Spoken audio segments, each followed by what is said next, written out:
First, I toyed with the idea of going to Miami for the Argentina Cape Verde match on Friday night because I just feel a compulsion to go to one of the games.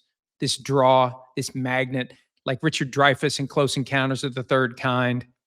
And he made the little mound in the mashed potatoes and he built the thing in his head. He didn't know it was drawing him to I think it's Devil's Peak, where the Close Encounter of the Third Kind happened. But anyway, I didn't go. Kind of expensive ticket. Hard to find anybody else in the family who's interested in flying to Miami. But I watched it Friday night, and I haven't watched enough soccer in my lifetime to fully appreciate what a match it was. And Gary and I were trying to compare it to NFL situations where you have an upset of that magnitude that almost happened. Gary had a great call, 1995 AFC Championship, Colts, Steelers. I was at that game right above the spot where the Hail Mary pass was almost completed that would have won the game. That was before replay review. It was actually between the first iteration of replay review. They got rid of it, and before they brought it back, they got it right because the ball hit the ground. But this is the team that's ranked number 1 in the world against the team that I believe in Cape Verde is 67th. And that thing went down to the wire. It went to extra time. There were 2 goals scored in extra time, 1 by each side. The goal from Cape Verde was magical. And then in the second extra time, the second half of extra time, Argentina scored the goal to win it. But it was something. It was something. And I had a feeling it would be a fun game to watch. I didn't expect it to be anything other than 3-0 Argentina, but it's Lionel Messi. And even though he's 38 years old, it's funny to watch. He just kind of lingers, and then all of a sudden he hits this high gear that he still has at 38. It's one of the reasons why he's got 7 goals, tied for the lead for the Golden Boot. I'm learning all sorts of stuff about this sport that the rest of the world calls football. That's the other reason why we talk about it. I mean, the rest of the world calls it football. This is Pro Football Talk, so we'll talk about it.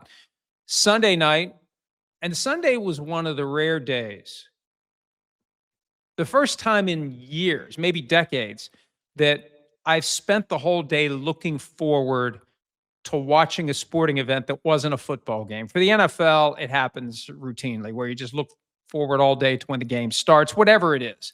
Playoff games, regular season games, a big game that you know is coming up. Sundays, can't wait for the Sunday night game.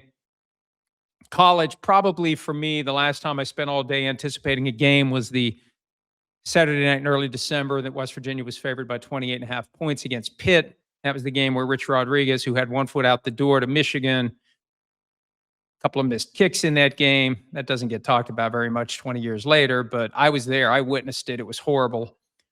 But I spent the whole day anticipating that game. For non-football events, probably like a Stanley Cup game. When I was practicing law in Pittsburgh, my office overlooked what was the Civic Arena where the Penguins used to play. And I can remember, in lieu of working, standing looking out the window at the Civic Arena saying, it's going to go down in there tonight. And I went to 1 or 2 of the games. This would have been 92, 93 season. No, 91, 92. 91, 92 when they faced the Blackhawks in the Stanley Cup final. So went to, I think, just one of the matches, game 2 of that one. But that was before game 1. Game 1 was like a ridiculous goal fest. I think the final score was 6-5. It was either 6-5 or 5-4. Penguins won, set the tone, won their second Stanley Cup. I remember the excitement I had that day. That was what I had yesterday for this England-Mexico match, because the fans in Mexico I love the passion. And for so many of these international fans, it's over the top, the buildup, the anticipation, the shenanigans. England supposedly had 15 different hotels reserved. They still found out where they were staying, and they spent all night there Saturday shooting off fireworks, playing music, pounding drums to keep the English players up. And that last night was just crazy, and the intensity and the acrimony. And it's funny because at one point, the benches cleared. The benches are on the same side of the pitch. And the announcers talked about it, but the feed from FIFA never cut to it. And later, one of the announcers said, we've seen a benches clearing brawl, the first of the tournament. It's like, well, you saw it, but we didn't. And it kind of reached a fever pitch, but then at the match break, hydration break, money grab in the second half, after that, it seemed to lose some of its feeling. And we just spent the rest of it watching Mexico, who had a one-man advantage over England after there was a red card issued. And it was a clear red card. I mean, it was cleats up, Ty Cobb right into the shin. It was an easy call when the referee went over to the screen. He wasn't there very long. It was red card time. But down 2-1 at the time, there was a penalty kick that made it 3-1.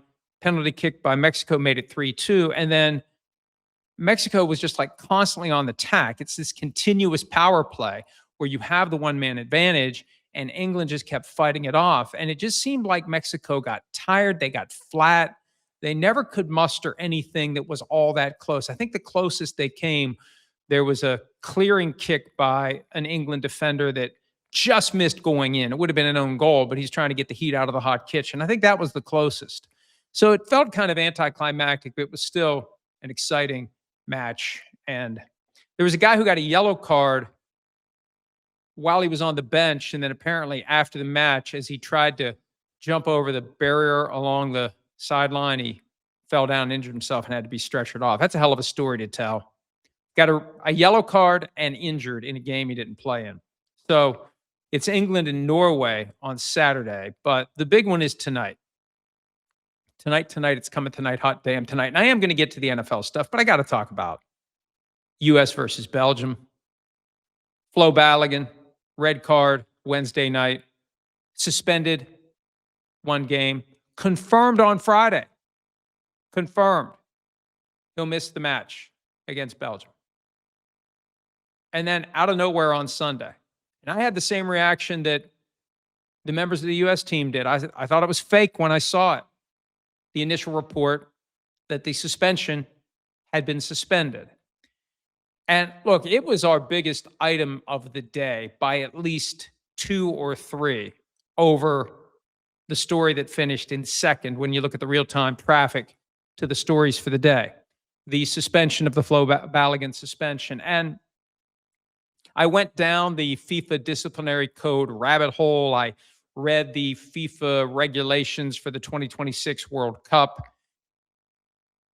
And I got the guidance from the statement issued by the Royal Belgian Football Association, because obviously they're not happy that they were preparing to face the U.S. without Balogun. They find out 30 hours before the match, oh, he's going to play. And it also is a bit of inconvenience for the American team, but it's a welcome one. The way I read the rules, there is enough discretion there under Rule 27 to allow FIFA to basically do whatever it wants to do. And we've seen other sports leagues and federations do whatever they want to do. I made a point earlier today. If the NBA Finals had gone to a Game 7, there's no way that Victor Wembanyama would have been suspended for that game. Would have been Game 6. Would have been Game 6, not 7. They lost him 5. If it had gone to Game 6, there's no way Wembanyama would have been suspended, even though he apparently committed a flagrant foul. And under the rules, it was the one that would have put him over the limit and resulted in a suspension. And they can review that after the game. And who knows what they would have done, but I don't think they would have suspended Victor Wembanyama for Game 6. They would have found a way around it. So there's some play in the joints. The rules are malleable. And it's not as if these international federations, whether it's the IOC or FIFA, it's not that they are bastions of integrity and consistency. So it doesn't surprise me when I read the rules, when I got myself informed so I could inform you on the situation. Rule 27 is broad enough to allow FIFA to do what it wants to do. Now, there's a little confusion in there because there's another article, 66.4, that seems to make the suspension after a red card automatic. But if Rule 66.4 is subject to Rule 27, Rule 27 can overcome that suspension. It's not as clear as it could be, and my guess would be at some point in the next 4 years, the disciplinary code will be quietly revised to codify that yes, Rule 27 does apply to anything that otherwise would seem to be automatic, including the one-game suspension following a red card. So all of that's fine. It's fine. FIFA's got the power to do it, and they did it.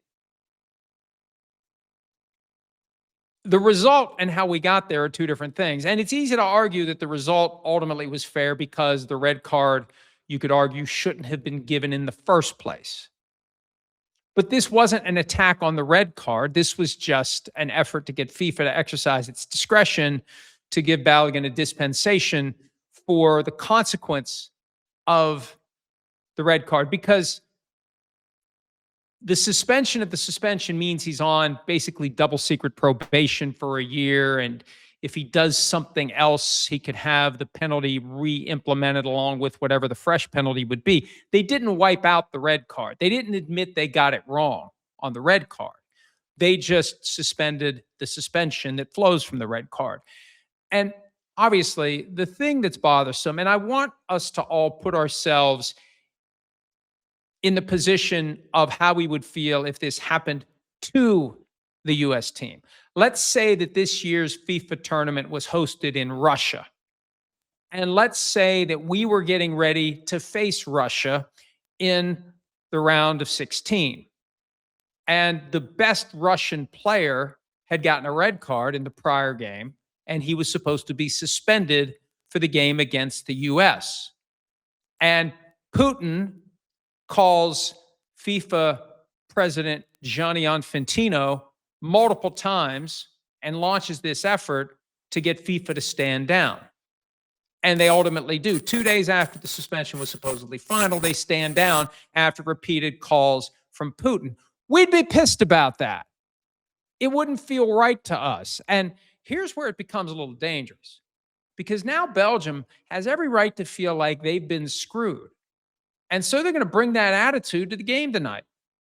And at some level, unless Mauricio Pochettino has done a great job of getting his guys to not feel this way. If you feel a little guilty about how this happened, I don't know. Does it become one of those intangible things that affects the outcome of the game? I don't know. But it's definitely something, if we win and keep going, it's going to be a cloud over whatever the U.S. does.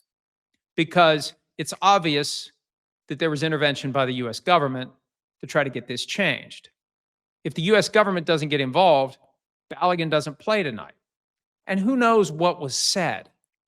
Who knows what was uttered, what was promised, what was threatened? I mean, we know how this administration operates. And this is non-political, folks. After 10 years of it, we know how it works. It's very transactional. It's very arm-twisty when arm twisting is needed to get what the guy in charge wants. So he called him, and the purpose of the call was to get them to let Balogun play. So it's okay to say, hey, we want the U.S. to win, but man, I just don't like this vibe. I don't like how this happened. And we would be pissed off beyond all measure if this had happened to the U.S. team while getting ready to play a team like Russia in Russia, if Putin had been the one to twist the arm of the FIFA president. All right. Regardless, 8 o'clock Eastern tonight from Lumen Field in Seattle. Not Lumen Field, but Lumen Field. The U.S. versus Belgium for a spot in the quarterfinals. Can't wait. Can't wait. As excited as I was to watch England-Mexico, double it for tonight. Look, this is how it goes. At some point, you got to accept the fact that there are jump balls, and when you're dealing with these international bodies, sometimes the jump ball goes your way. So at the end of the day, you take it. You don't have to feel great about what happened. You don't have to try to make it sound like something it was. And I accept it for what it was. At the end of the day, we'll take it. And it'll be interesting to see if they keep Balogun out and see how it goes. Because if it is 2-0 at halftime, maybe you can not play Balogun at all, and you remove whatever tarnish there would be. And that would placate a lot of the critics, and it would kind of level things out. That's a possibility, but That's the kind of game that if you play it, it could blow up in your face. Hi, it's Mike Florio. Thanks for watching PFT on YouTube. Hit subscribe for the latest news and analysis from Pro Football Talk.